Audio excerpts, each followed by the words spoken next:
여러분 안녕하십니까? 주의 이름으로 평안하시기를 축복합니다. 꿀송이 보약 큐티, 오늘 2023년 10월 8일 주일날입니다.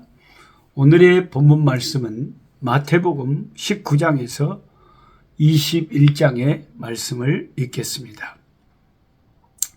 특별히 그 마태복음 20장에 보면 포도원 일꾼 비유가 나옵니다. 마태복음 20장 우리가 펼칠 때에 주님께서 천국은 마치 품꾼을 얻어 포도원에 들여보내려고 이른 아침에 나간 집 주인과 같다고 하셨습니다. 여기서 천국이라는 것은 우리가 죽어서 갈 그 하나님이 계신 그 하나님의 집이라기보다는 이 천국 복음에서 하나님이 쓰시는 그 일꾼과 또 하나님의 백성들의 구원의 은혜가 어떻게 작동하는가 하는 것을 포괄적으로 천국이라고 말하고 있습니다. 주인은 하루에 한 데나리온씩 품삯을 주기로 품꾼들과 약속합니다. 오늘날로 말하면 한국으로 말하면 오늘 하루 일해주면 일당 10만 원 줄게, 이렇게 좋습니다 하고 서로 해피하게 약속을 하는 거죠. 당시에는 하루 한 끼 먹기도 힘들었던 그런 시절이었으므로 이른 아침 첫 번째로 주인의 선택을 받아서 하루 종일 일할 수 있게 되었다는 것은 그 자체가 일꾼들에게는 큰 복이었습니다. 저도 지금 이제 하나님 농장을 주셔가지고 100만 평 농장을 주셔가지고 이제 거기에 봄이 와서 온상을 안에 있는 흙을 딱딱하게 된 흙을 다시 파서 부들부들하게 식물을 심을 수 있도록 만들고 온상을 새로 관리하고 여러 가지 하는 일에 일꾼이 많이 필요하잖아요. 그러면 이제 일꾼을 찾으러 일당 일하기를 원하는 시내 중심가에 가봐요. 그러면은 나를 오늘 하루 좀 일 좀 시켜주세요 하는 사람들이 수십 명이 거기 서 있어요. 일을 기다리고 있는 사람들이죠. 그 사람들의 몇 명을 이제 서로 얼마다 좋냐? 좋다. 그래가지고 자기들은 일하는 게 기쁨이에요. 주인은 제3시, 곧 우리나라 현재 시간으로 성경에서 제3시라고 되는 것은 오전 9시를 말합니다. 그래서 그 오전 9시에 다시 장터에 나가보니까 아직도 일자리를 찾고 있는 많은 일꾼들이 있었어요. 주인은 그들에게도 상당한 품삯을 약속하고 포도원에 들어가 일하게 했습니다. 뿐만 아니라 주인은 12시와 오후 3시에도 시내에 가서 일하기를 원하는 사람들이 있으면 그 사람들을 데려와서 일을 시켰습니다. 근데 이제 일 끝나기 1시간 전인 오후 5시에 나가보니까 아직도 세상에 거기에서 참 실망한 참 표정으로 빈둥거리면서 있는 사람들이 있었습니다.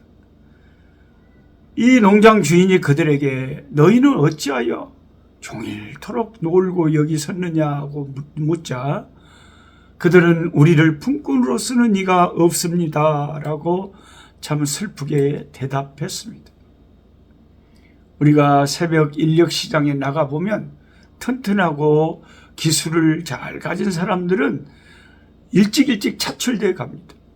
근데 시간이 지날수록 기술도 없고 몸도 약해 보이는 사람들만 남게 되는 거죠. 아마도 오후 5시까지 남아있게 된 사람들은 기술도 없고 품꾼으로 쓰기에도 합당하지 않은 여러모로 부족한 자들이었을 것입니다. 오후 5시가 되도록 포도원에 들어가지도 못하고 집에 가지도 못하고 그 자리에서 빈둥거려야 되는 이들의 심정이 여러분 어떠했겠습니까? 집에 빈손으로 가자니 아이고 처자식이 그냥 아빠가 뭔가 손에 들고 올 것만 기다리고 있을 건데.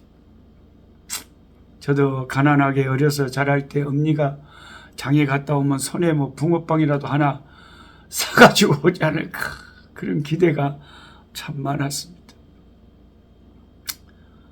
우리 엄니가 서울 남대문 시장에, 그 시골에서 이제 물건을 띠러 가요. 그러면 한 2주일 동안 엄니가 안 계세요. 그러면 성은 나를 패쌓고, 그리고 이제 배가 고프잖아요. 또 엄니가 보고 싶잖아요. 근데 엄니가 가면서 이 자식을 위해서 그렇게 말을 했어요.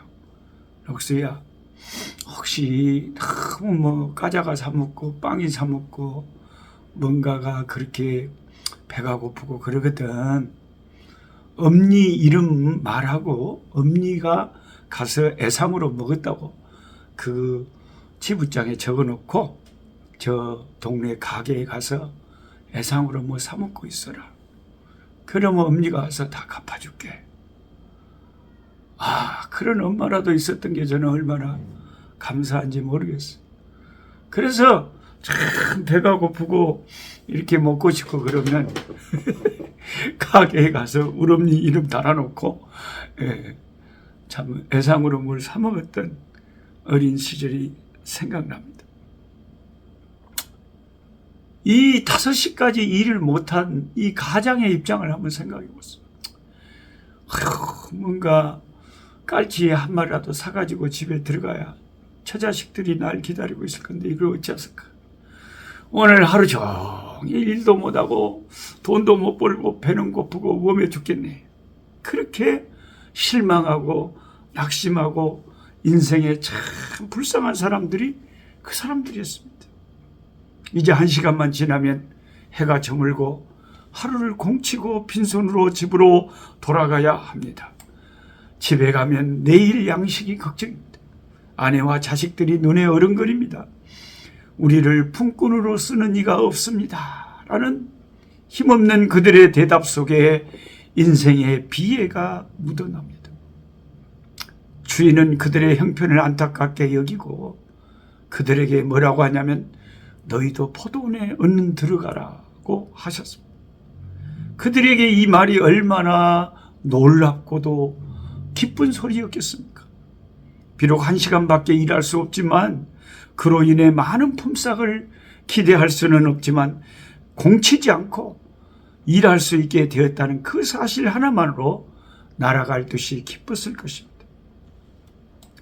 그들은 비록 짧은 1시간이었지만 주인에 대한 감사함으로 온 마음과 힘을 다해 성실히 일했을 것입니다. 드디어 날이 저물어 품삯을 지불하는 시간이 왔습니다. 주인은 청지기에 일러 나중 온 자로부터 시작하여 먼저 온 자까지 품삯을 주라고 했습니다. 오후 5시에 온 사람들은 겨우 1시간밖에 일하지 않았기 때문에 한 데나리온의 하루 품삯을 받을 것이라고는 상상하지 못했습니다. 그런데 전혀 기대하지도 않았던 한 데나리온의 품삯을 받습니다. 이들이 받은 한 데나리온의 품삯은 아침 일찍이 택함을 받아 포도원에 들어가 하루 종일 일한 일꾼들이 받는 품삯과 같은 것이었습니다.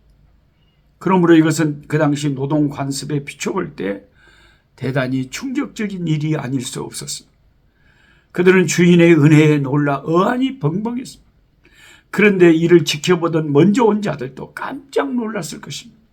1시간 일한 사람이 하루 일당을 받았다면 나머지 사람들은 더 보너스로 많이 받을 것이라고 기대했을 것입니다. 그러나 그들에게도 똑같이 한 데나리온의 품삯이 주어집니다.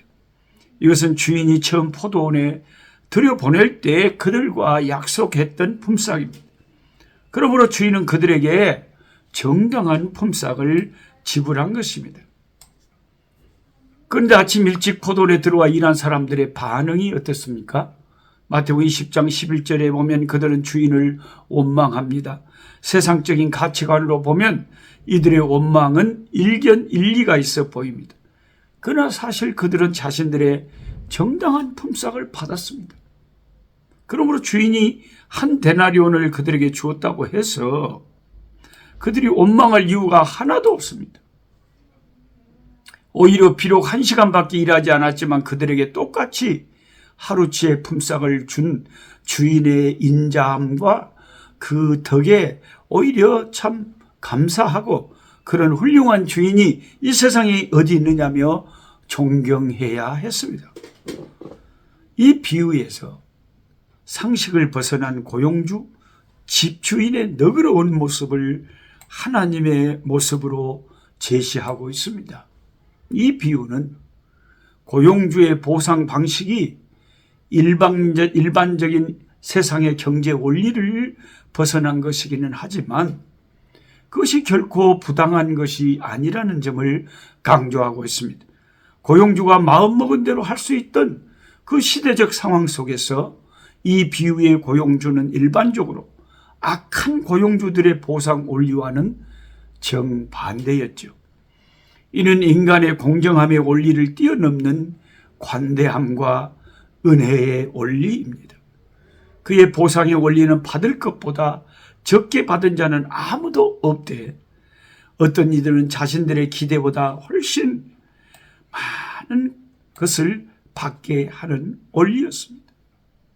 하지만 처음부터 수고한 노동자들의 이처럼 관대한 보상 방식에 대해 불평을 하였지만 그들이 불평하는 이유는 자신들이 받을 정당한 보상을 받지 못했기 때문이 아니라 자신들보다 적게 일한 자들이 자신들과 동일한 보상을 받았기 때문입니다. 이 모습이 정확히 당시에 처음 제자가 돼서 예수님의 사역 기간 내내 주님과 함께 하며 주님과 함께 일을 많이 했다고 생각하는 더 많은 보상을 기대하는 12 제자의 모습을 연상하게 하는 하나님의 나라는 세상적인 원리와 전혀 다른 하나님의 원리, 은혜의 원리, 사랑의 원리가 적용되는 나라입니다. 그래서 그 어떤 그 빛의 화가라고 별명이 붙은 그 유명한 세계적인 한 화가가 이 포도원 품꾼의 비유를 그림으로 그렸습니다. 근데 그 그림에 보면 여러분도 뭐 궁금하시면 무슨 유튜브에 이렇게 포도원 품꾼의 비유 그림을 한번 찾아보시면 그게 나오는데 그 사람들이 이제 품삯을 받을 때 줄을 딱 섰어요. 근데 먼저 늦게 온 사람이 오후 5시 온 사람이 먼저 받아요. 근데 하루 품삯을 받아가고 너무 기분이 좋아가지고 뭐 또 좀 할 거 없나 뭐 옆에 주위를 두리번거리면서 뭐 하나 더 치우려고 싱글벙글해서 고마워서 주인의 일을 막 열심히 하려고 막 그런 모습이고, 뒤에 온 사람들은 똑같은 거 받았는데도 뭔가 만족하지 못하는 그런 모습입니다.